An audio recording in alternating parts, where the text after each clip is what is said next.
Check. Check one. Check. Check. Check. Check. Check. Hello. Hello. Hello. I was sold when I was a child. Bought by nice parents. No, I'm joking.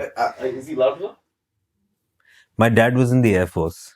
It was great starting a question about me with reference to my dad. But yeah, so I've grown up all over the place.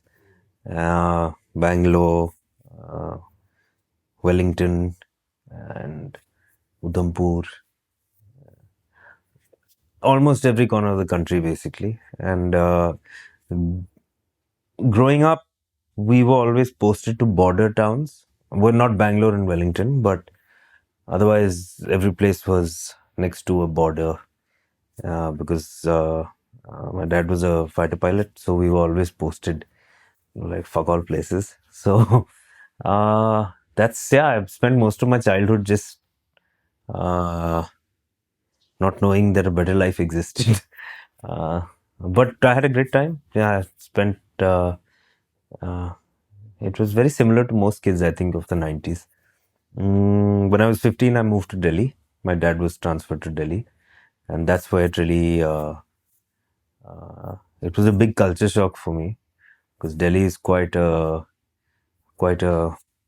serious commitment if you're like a good, well-mannered boy without any aspirations of, messing things up. And yeah, Delhi was a big culture shock for me. But yeah, that's how I then got into music because that was the one constant. Because my parents used to listen to a lot of music, and I had access to a good sound system and good music, good cassettes, and that's where also I picked up the basics of sound because my dad had a really, for the time, it was a really like nice analog music system, and I used to keep tweaking that. And I think yeah, that's where the seeds of all of this stuff was sown. And when I came to Delhi, I did have a fair understanding of the kinds of music that I liked and I didn't like, and that gave me an edge over the other people in Delhi because a lot of DJs, or at least people starting out at that time in Delhi, were uh, DJs because of their access to the equipment and not necessarily the music. So for me, having zero skills but having understanding of how music works, what kind of music exists, and of course having grown up with that kind of music in my house, that was my first foray into doing some kind of to doing music more than just a hobby. So yeah, otherwise the question, my childhood, it's rather vast to like compress it into 2 minutes. I've been to I've been to many schools, right from convents to like very proper schools to KVs, to Air Force schools, because when you have to move it beyond a certain point, it becomes very difficult to maintain a quality of schools across India, especially in like these border towns where there's only like 70 people. So yeah, I guess like my the household and the upbringing that I had was my parents were quite uh, invested in both my brother and my exposure and making sure that we have access to interesting things despite being in far-flung places.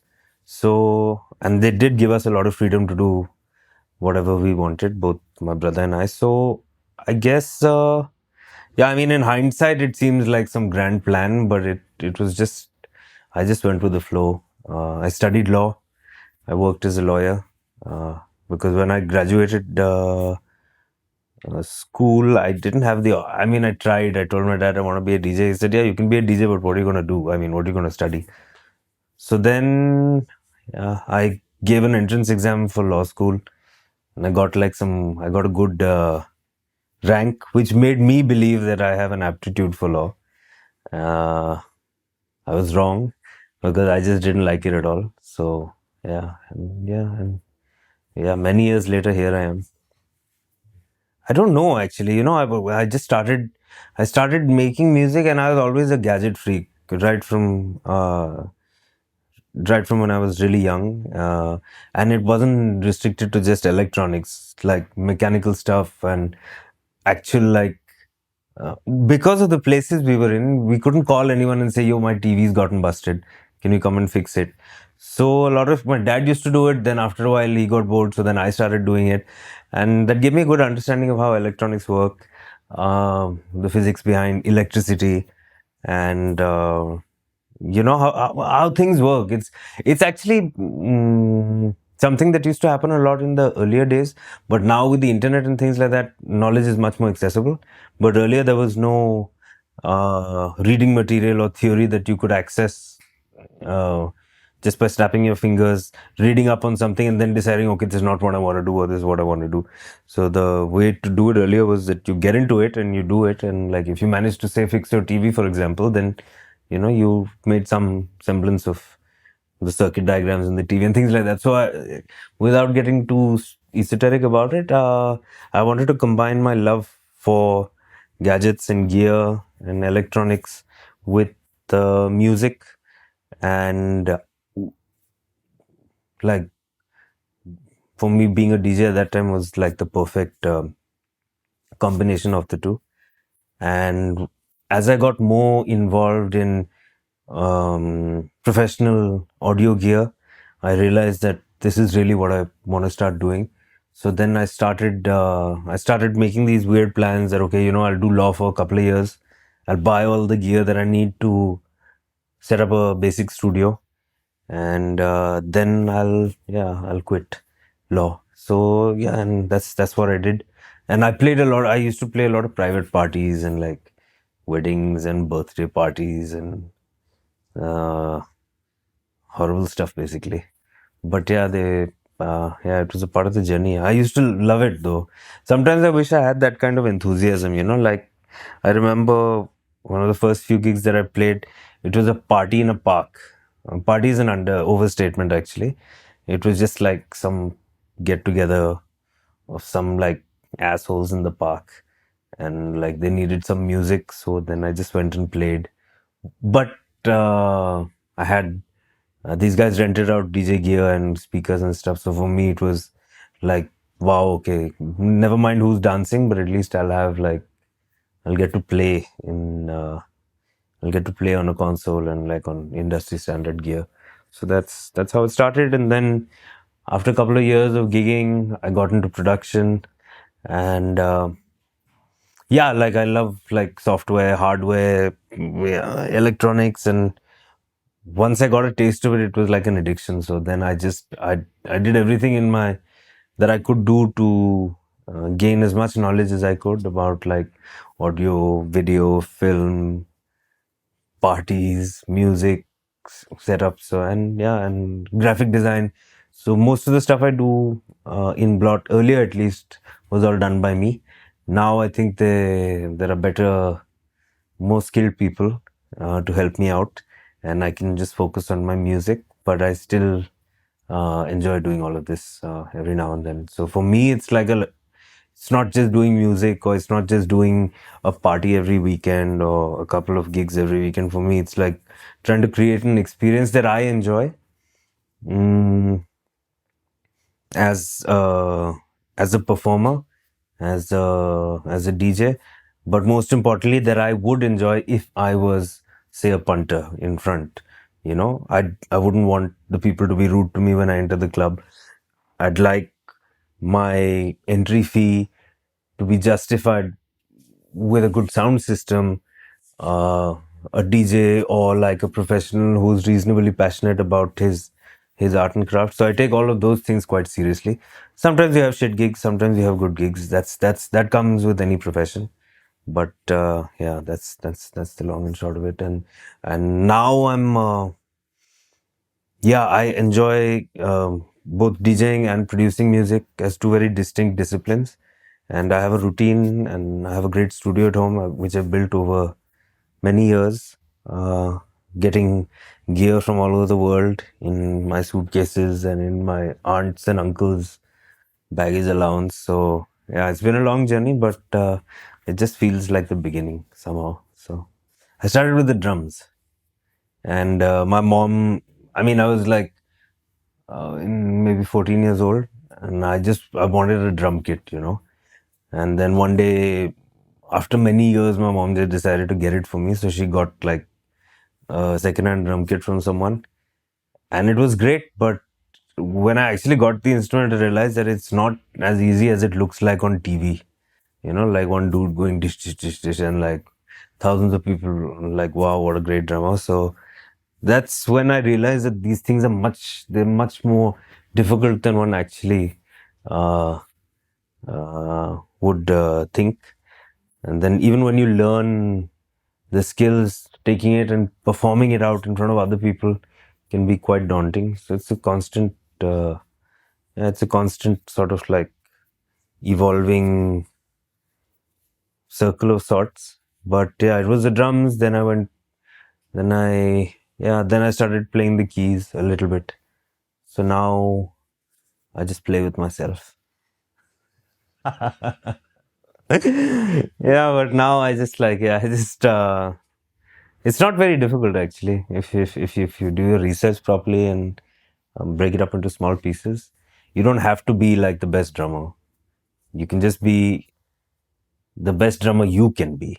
So, for example, or the best piano player that you can be. You don't have to be like some playing at the Acropolis like Yanni or whatever. But if you're making music and your track is maybe based on a C minor scale, then maybe just knowing the C minor scale is enough. You don't need to be Beethoven or whatever. So that's something that I've figured with time. So yeah. And now I play like, yeah, I just play with my computer and myself. 'Cause, yeah. First, initially, I used to, okay, so my first couple of gigs, I used to get paid like 200 rupees per gig. And, which was great because I used to get to play on these like CD players, which now in hindsight were fucking horrible. But I mean, there was no other way that I would have ever gotten to use those. This is 99, so when I say CD players, we had like 4 CDs between 4 DJs. It was that difficult. And like even a blank recordable CD used to cost like, I still remember an HP CD used to cost 40 rupees. And that used to be a lot of money. It still is probably, but like then it was just unaffordable. So, and if you remember, the CD used to cost 500 rupees if you wanted to buy a good CD. Like, and again, a good CD then was Backstreet Boys, unfortunately, or fortunately, whatever. So, yeah, again, I slogged it out for a little while, and then yeah, I just went to my dad and said, "Yo, man, like, I need to get a CD player. So I've got this much money. Can you give me this much money?"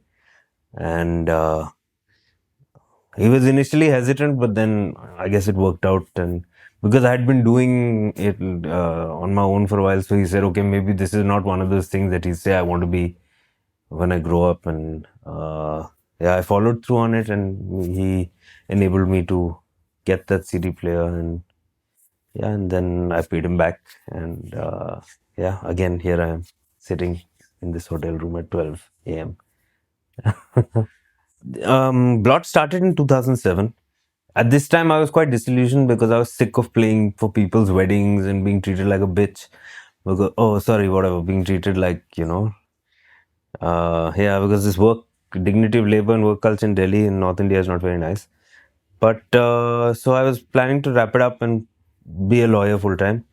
But then I met a couple of friends, Avi, who I started BLOT with, and he was like a new lease of life. Or at least he showed me a new way of thinking at that point in time, which was much needed. And then we started BLOT because we were fascinated by video games. I mean, I'm not a gamer, but I was fascinated by the experience of having such tight sound design and such good graphics. So we decided that why not bring this into a party environment where we can experiment with inebriated people. And yeah, it was good. The first couple of gigs were pretty great. The first gig we played was a psytrance gig, and those people who know me know that I detest psytrance. I mean, I love the. Uh, it just doesn't make any sense to me, that kind of music. But it was perfect for visuals and like uh, psychedelic uh, explorations with your mind. So that's how BLOT started in 2007, I think. Yeah, we started with three people, then we were two people. Now it's just me, and the journey's been great. I've grown with the scene in India in a sense, so it still feels quite new to me. When I'm playing and when I'm on the console, it feels very familiar because that's where I feel comfortable. But otherwise, yeah, it's very difficult to explain actually in words that what the journey's been. These are all memories uh, that only sort of reignite themselves when you're in a similar situation again, you know. So for me to sit here and try and explain what the journey is, I don't think does it justice. That's the journey is personal. Every person has their own journey and their own understandings from it. But I think it's safe to say that I am where I am right now and where I will be whenever I will be is will always be a consequence of this journey. So like if I'm playing like the kind of music I'm playing now is a consequence of like a vision that I chose to like stick to and like follow. And yeah, now I'm being able to do it with less resistance. So for me, it's yeah, that's encouraging. Um, See, it's very hard. I mean, but that's not only restricted to being a musician. If you're working for yourself, it takes an incredible amount of self-discipline, which I don't have. But I'm trying to sort of like uh, be more disciplined. It's a constant challenge for me, but that's pretty much it. If you have the discipline, you can do anything you want to do. It's not restricted to music. And the comparison between India and any other country is, I've said this before, I think it's irrelevant. I mean, we're a very unique. I mean, you know how it is here. It's just it can't be explained. The economic conditions, the social conditions, the stratification, the caste and class system, the hyper segmentation of like the markets here, make it very difficult for you to make a fair comparison between India and another country. Of course, we also have Bollywood and other kinds of alternative music, which not alternative music, sorry, mainstream music. That's quite dominant here. So you always fight, not fighting, but you're always on the sidelines in that sense. So it can be quite challenging, especially economically. But yeah, but I mean, I wouldn't trade it for anything in the world. But this I'm saying now. If maybe if you asked me this 5 6 years ago, it might have been different. The thought might have been different, but by and large, it's the same. And for me to go abroad and when I play uh, music, I don't have to change too much, which is a good sign for our scene here because the standards are quite high. In fact, I'd say the standards are much higher sometimes than if you compare it anywhere else. The sensibility and the acceptance of this music is still evolving and it will continue to evolve, but I'd say it's the same for me. I'd rather play in India or in Delhi or in Chennai or in Bombay because that way, with every gig that I'm doing, at least I'm contributing to an industry that's still growing in India. So I'd rather put my efforts there.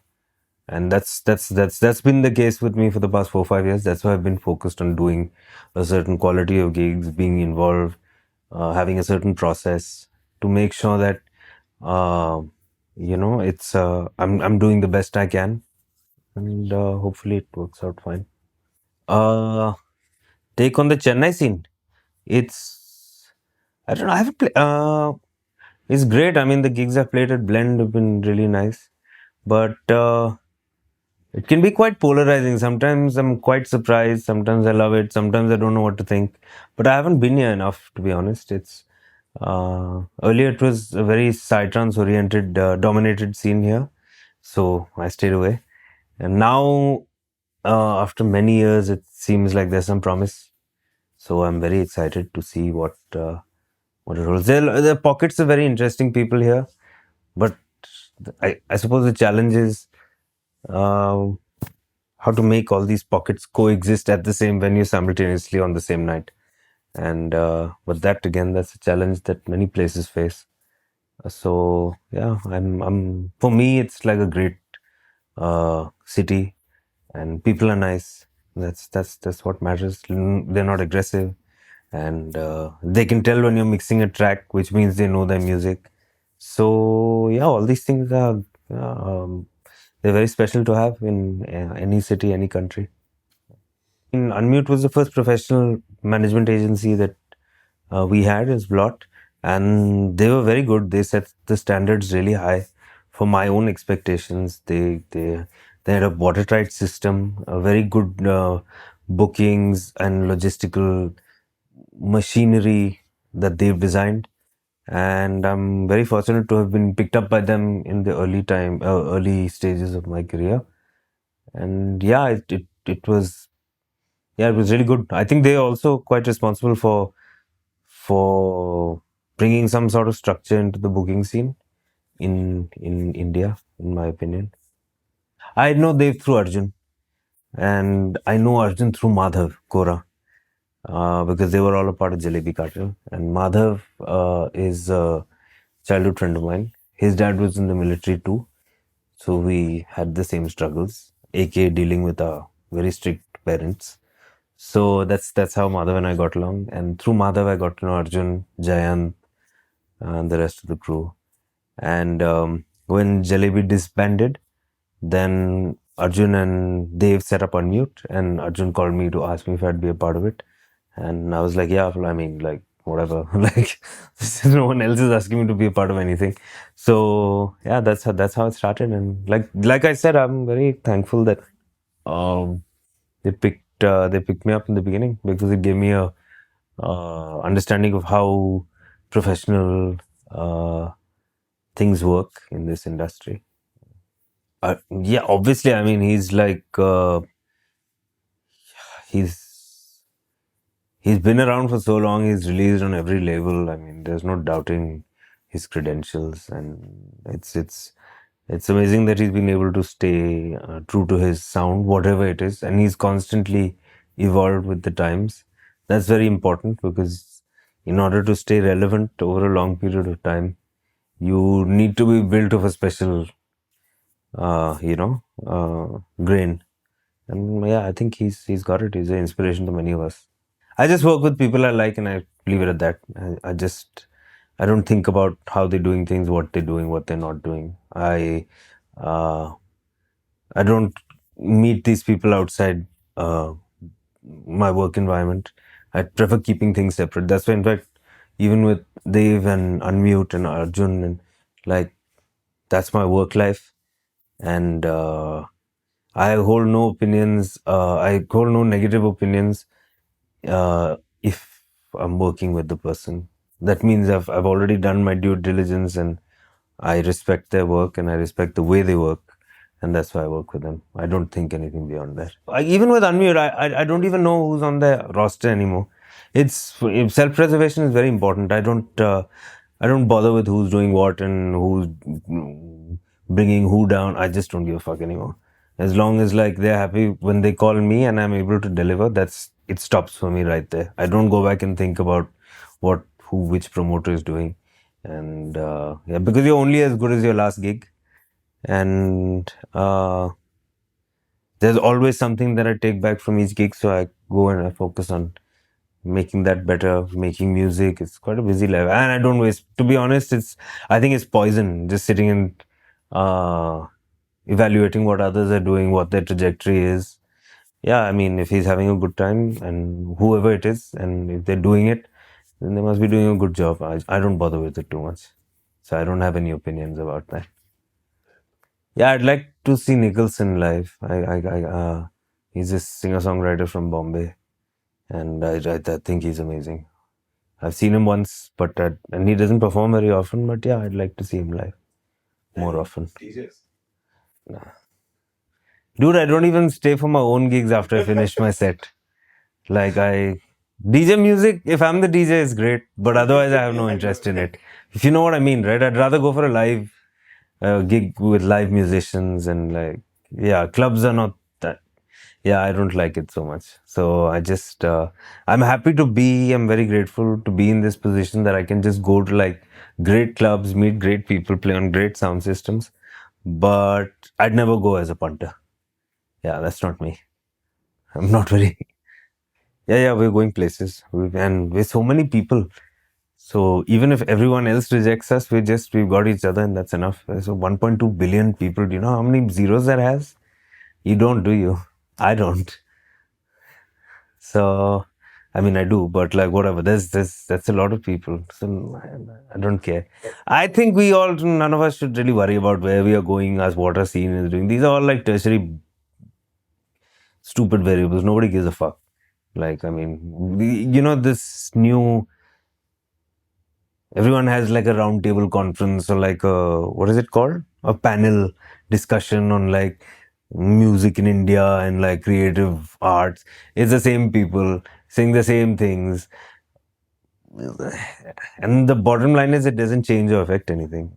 So again, like I said, I'm happy that people are coming out. And for me, a good indicator is that I see new people, not only at my gigs, but at uh, other the few gigs that I go to, I see a new bunch of people every time. And that's a good indicator that is growing. The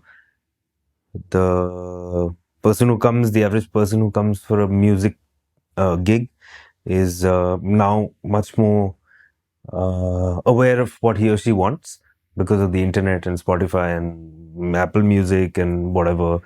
Uh, so yeah, since the exposure's gone up, yeah, there are a lot more Indians who are taking ownership of their likes and dislikes. So yes, I think politics does affect all of this. It not only affects music, but it affects everything. Communal, divisive, uh, narrow-minded, corrupt thinking will mess up the best of things.